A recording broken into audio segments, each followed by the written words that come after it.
Welcome back to the channel, everyone. This is a strange case of Sean here with the 18th chapter of my story, New World Order, Undertaker. A story written by me with some assistance from ChatGPT.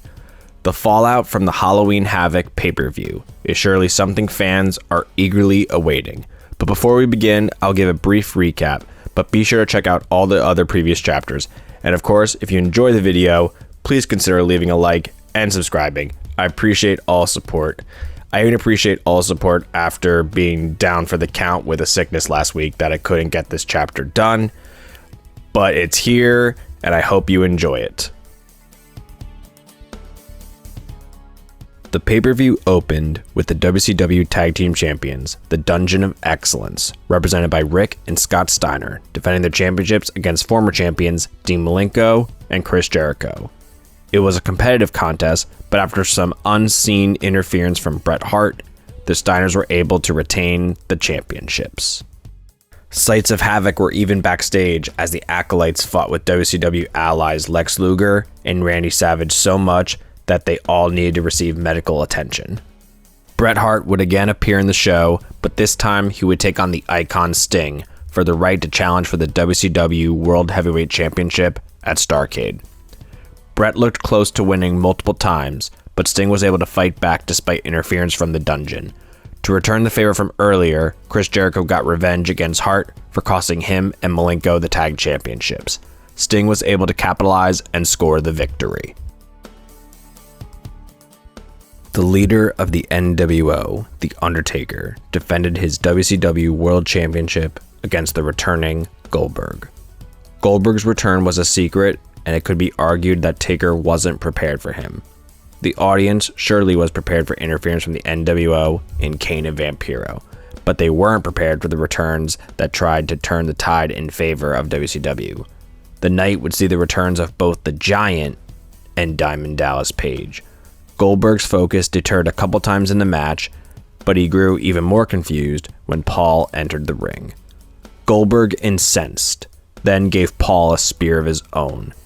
As Goldberg returned his focus to Taker, he got caught in a triangle choke, cinched in tight enough to make Goldberg pass out.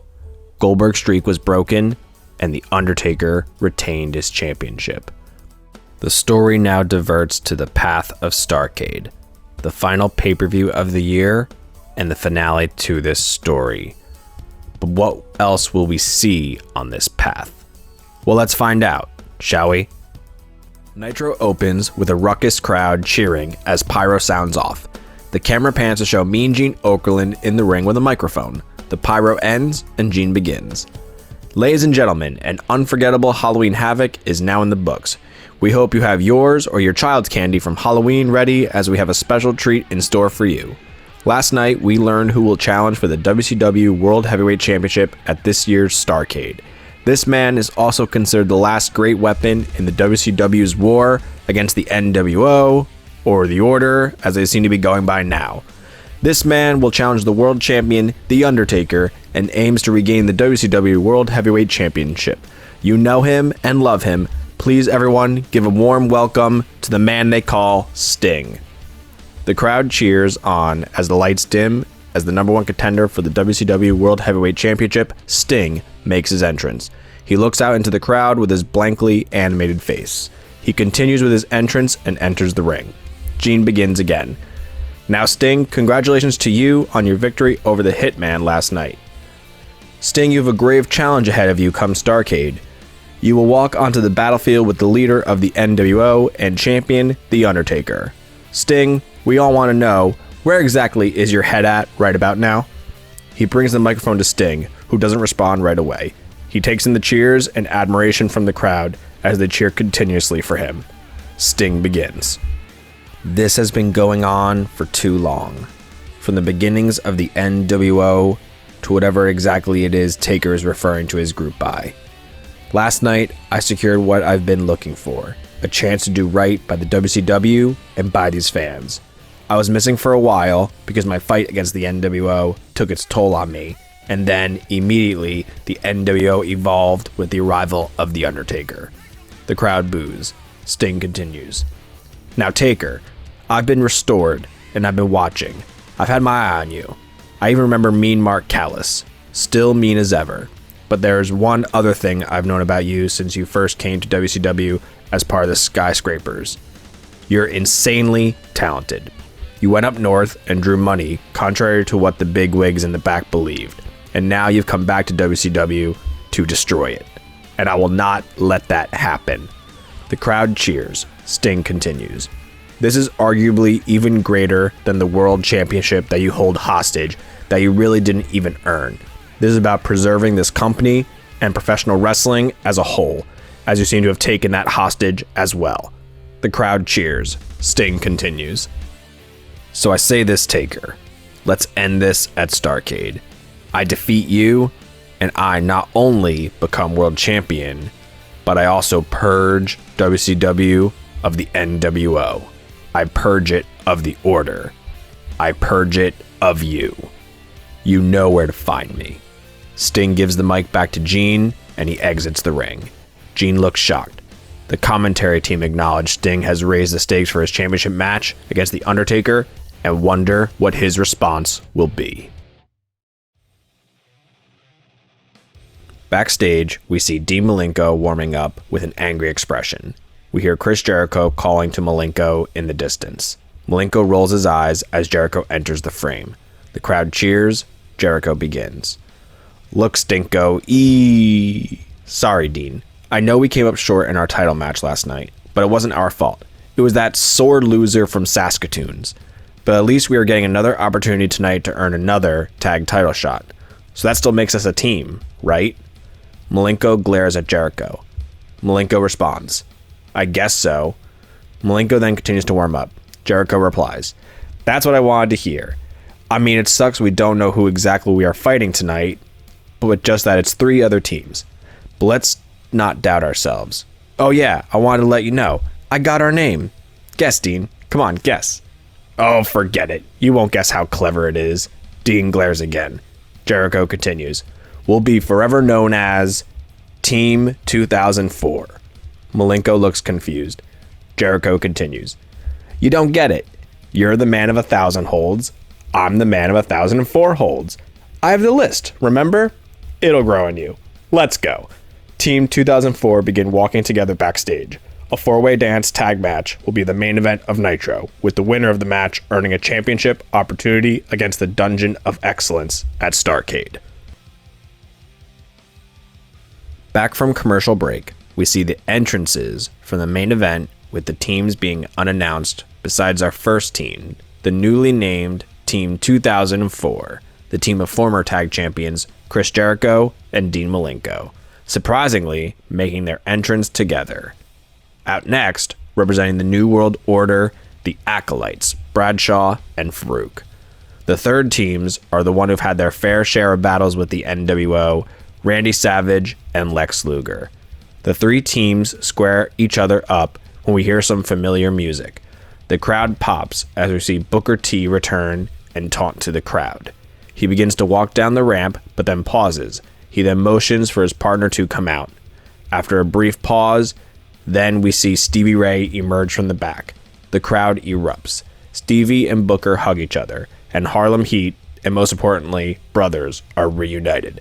They run to the ring, and they target the Acolytes, and the 4 teams begin battling it out.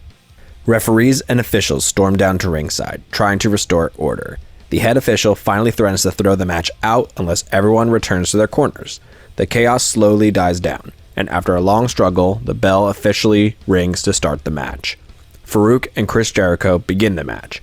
Farouk manhandles Jericho with heavy shots. He flans him with a military press slam. Malenko tags in, bringing in technical precision to slow things down. Crisp holds, takedowns, and a beautiful Northern Lights suplex. Malenko prepares to go for another move, but Jericho tags himself back in. Jericho keeps showboating, soaking up cheers, while Malenko grows visibly annoyed. Jericho's arrogance costs them. He goes for a cocky pin on Farouk and gets launched halfway across the ring. Bradshaw tags in. After a near fall, Jericho slaps Malenko on the chest for a tag, laughing. Malenko gives a cold stare. No words. And then drops Jericho with a short arm clothesline. He then delivers some boots to Jericho's face. He then hits Jericho with a brain buster. Dean looks at what he's done. He then picks up Jericho, who is on wobbly legs. Dean then rolls out of the ring, leaving Jericho high and dry. Bradshaw smashes Jericho with a clothesline from hell. Bradshaw covers Jericho for the easy 3. The Acolytes eliminate the short-lived Team 2004. The match shifts to a triangle war between Savage and Luger, Harlem Heat, and the Acolytes. Stevie Ray enters and begins a full-fledged offensive on Bradshaw. Harlem Heat brings the intensity, using double teams and quick tags to dominate. Bradshaw gets some distance from Booker and tags out to Savage. Savage hits a double axe handle off the apron to take out Bradshaw and then delivers some more kicks. Farouk goes to save Bradshaw but gets intercepted by Lex Luger. Savage returns to the ring and continues the match with Booker.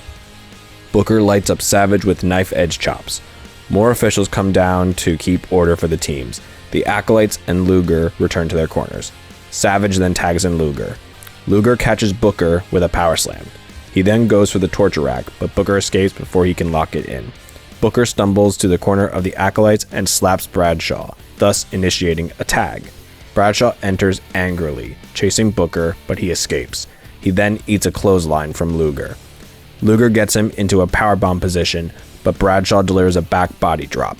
He then delivers some ground and pound shots to Luger. Bradshaw tags in Farouk. Farouk and Bradshaw hammer down Luger. Savage gets frustrated and runs in, attacking the Acolytes. The Acolytes battle back Savage. Farouk has his back turned to Luger, who tries to lift him up for the torture rack. Luger's technique falters, however, and Farouk delivers a powerful blow to Luger in his lower back. Farouk hits Luger with a Dominator for a 3 count. We are now down to 2 teams, the Acolytes and Harlem Heat. The fans rise as 2 powerhouse duos stare each other down. Farouk and Booker T collide with shoulder blocks that echo through the arena, neither man budging. Bradshaw and Stevie Ray brawl to the floor, trading heavy shots against the guardrail. Booker is able to counter a spine buster with a pump kick, and then he hits him with a flapjack. He then dives to tag in Stevie Ray. Stevie bulldozes both Acolytes. Booker is able to nail Bradshaw with a scissors kick. Farouk hits a spine buster on Stevie Ray, but Stevie Ray is able to kick out at 2. Farouk then tags in Bradshaw. Bradshaw swings for the clothesline from hell, but Booker ducks and connects with a Harlem sidekick. Stevie Ray lifts Bradshaw up, and together they hit the Heat Bomb, dead center of the ring. Booker covers 1, 2, 3. The reunited Harlem Heat celebrate together as they secure a spot in a major match at StarrCade for the Tag Team Championships.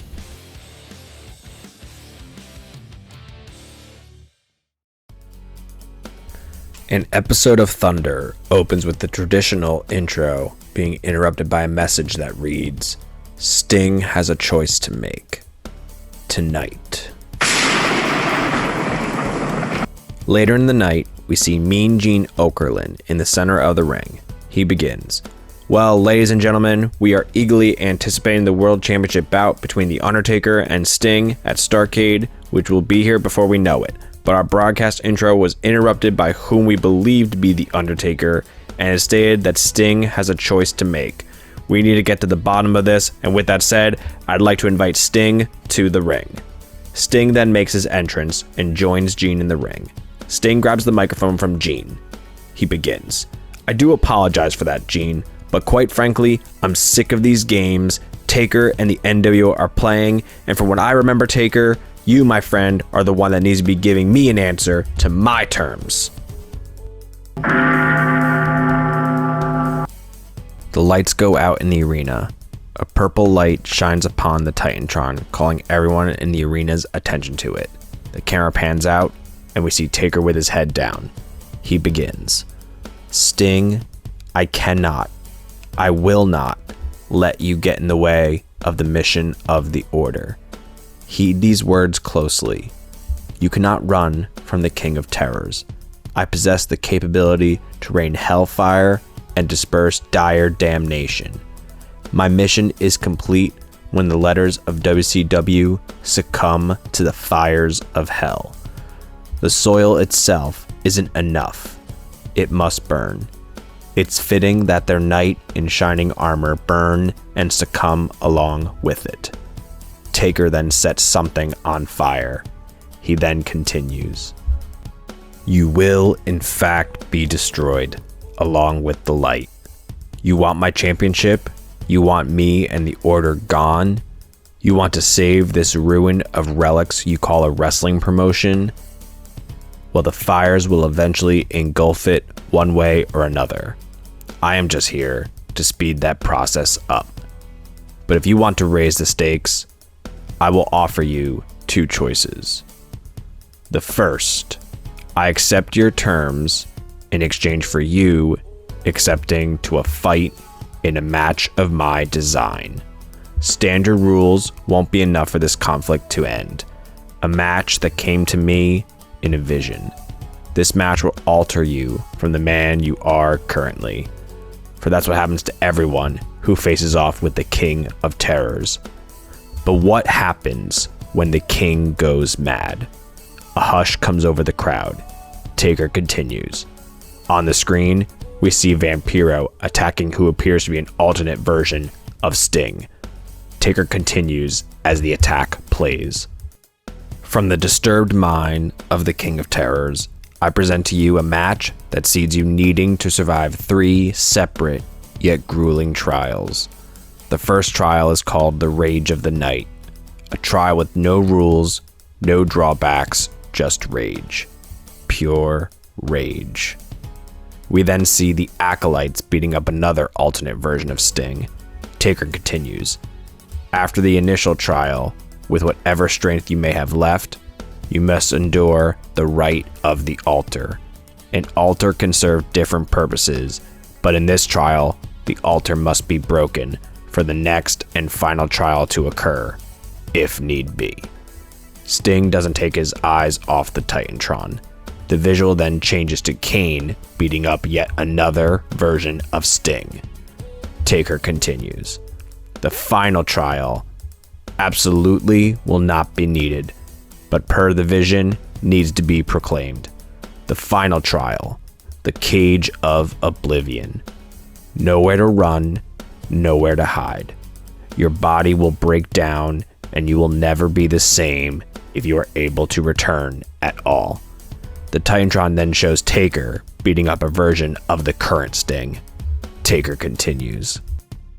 These trials are designed to break all who dare take them on. The cornerstone of the trials is destruction. But if that is too much for you, I offer a second option. You can be so much more than what you are right now. WCW is holding you back, and you are blind to see that fact. You blindly fight for the corruption that is the foundation of WCW. And for what exactly? Do you even know? So with that said, I extend to you my hand. You can join me and help me rebuild this once the ashes settle and the fires calm. What will it be, Sting? A chance for salvation or a guarantee of agony? Mean Gene looks horrified while Sting keeps the same expression. Gene begins. Well, Sting, I gotta say that was very unsettling. Do you have anything to say to that? Sting pauses for a moment. He looks all around the arena. He then puts out his hand for the microphone. Sting begins.